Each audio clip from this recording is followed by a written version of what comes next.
నమస్తే సరస్వతి ఇన్ఫర్మేషన్ ఛానల్కు స్వాగతం సుస్వాగతం. స్వామి హనుమ మాత్రం సముద్ర తీరంలో మిగిలిన వానరులకందరికీ దూరంగా కూర్చుని రామనామ జపం చేస్తున్నారు. ఎందుకని? ఆయనకి చిన్నతనంలో శాపం ఉంది. దేవతలందరూ ఇచ్చినటువంటి వరముల చేత విపరీతమైన బలం ఏర్పడిపోయింది.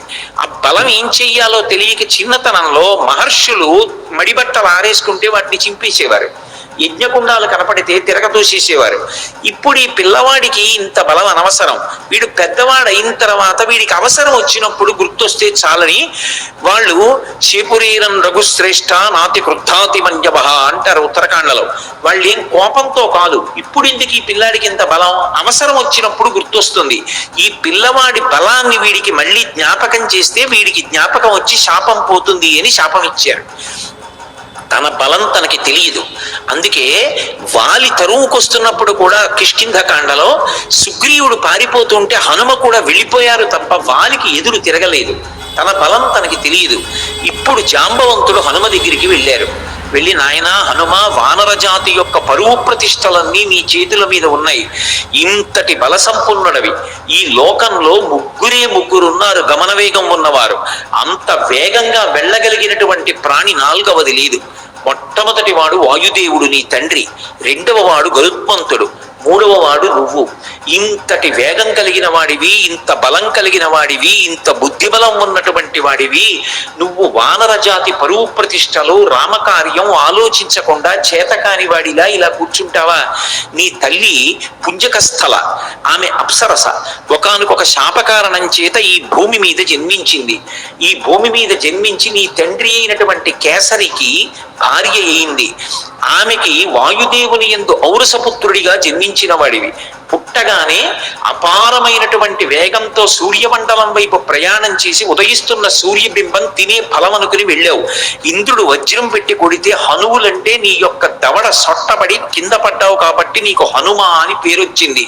ఆ పేరు ఉంచుకోవాలి అని ఇంద్రుడు పరమ సంతోషంతో తన మెడలో ఉన్న పద్మాల మాల పైకెత్తి ఊపి, ఈ పిల్లవాడికి ఇంకొక పేరు ఉండకూడదు, నా వజ్రం చేత పుట్టిన పిల్లవాడిని కొడితే ఎడమ దవడ సొట్టబడింది కాబట్టి ఈ పిల్లవాడికి హనుమ అని పేరుంటుందన్నాడు. దేవతలందరూ తమ శక్తులు ధారపోశారు. నీ అంత శక్తివంతుడు లోకంలో ఇంకొకడు లేడు. ఇంతటి వేగం కలిగిన వాడివి, ఇంత శక్తి కలిగిన వాడివి, నువ్వు ఇలా కూర్చుంటావా? ఒకప్పుడు నాకు కూడా ఎంతో బలం ఉండేది.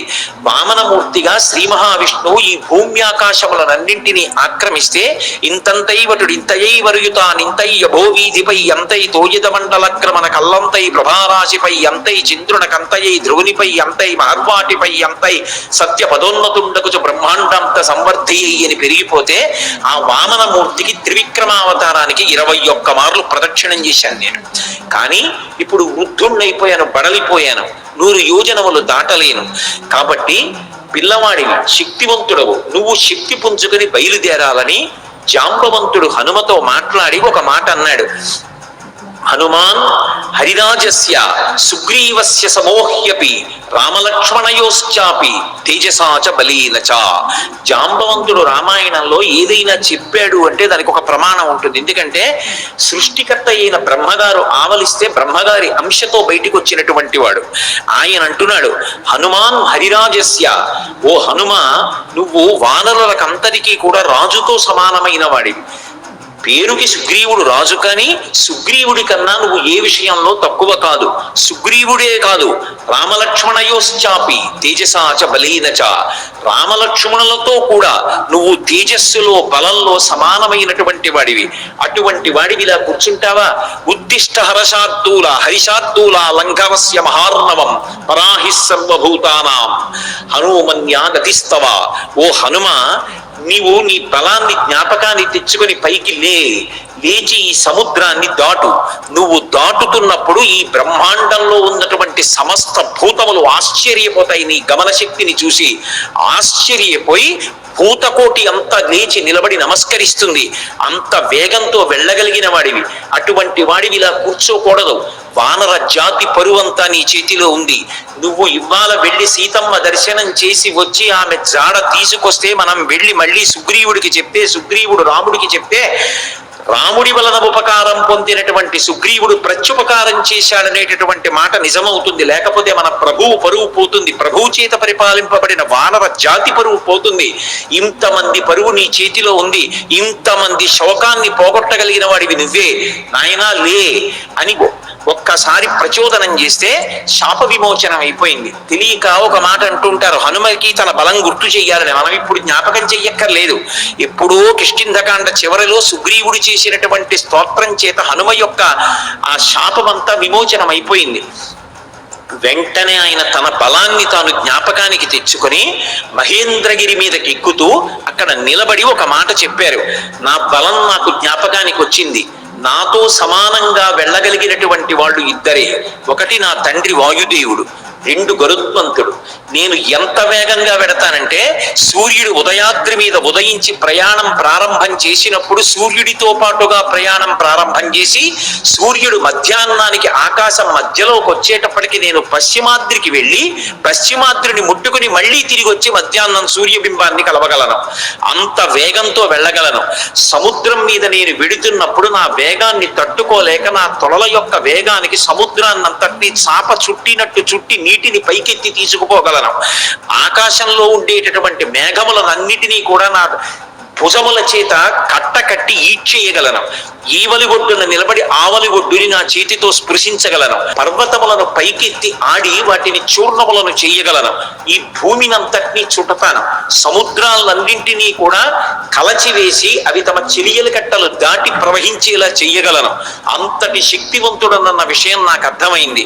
ఇప్పుడు నేను లంకాపట్టణానికి బయలుదేరుతున్నాను, మీరు నిశ్చింతగా ఉండండి మహేంద్రగిరి మీద నిలబడి సవేగవాన్ వేగ సమాహితాత్మ హరిప్రవీర పరవీరహంత మనస్సమాధాయ మహానుభావో జగామలంకాం మనసా మనస్వి అని పూర్తి చేశారు మహర్షి కిష్కింధకాండ.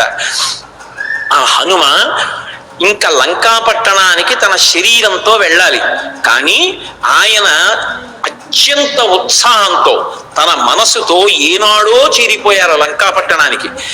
శోకం అన్నది ఎక్కడుంటుందంటే మనసులో ఉంటుంది.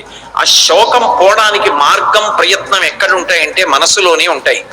ఆ మనసు పరిపుష్టం కావాలంటే, మళ్ళీ అటువంటి తేజస్సుని పుంజుకోవాలంటే, ఎంత కష్టాన్నైనా దాటగలగాలంటే హనుమ యొక్క అనుగ్రహంతో, సీతారాముల అనుగ్రహంతో మనసు ప్రచోదనం పొందాలంటే సుందరకాండ చదవండి అని చెప్తారు. ఇంతమంది వానరులు ఉత్తర తీరంలో నిలబడిపోతే ఒక్క హనుమ మాత్రం ఎంత ఉత్సాహంగా వెడుతున్నారంటే శత్రుపురానికి మనసుతో ఆయన చేరిపోయారు. ఇక శరీరంతో వెళ్ళాలంతే.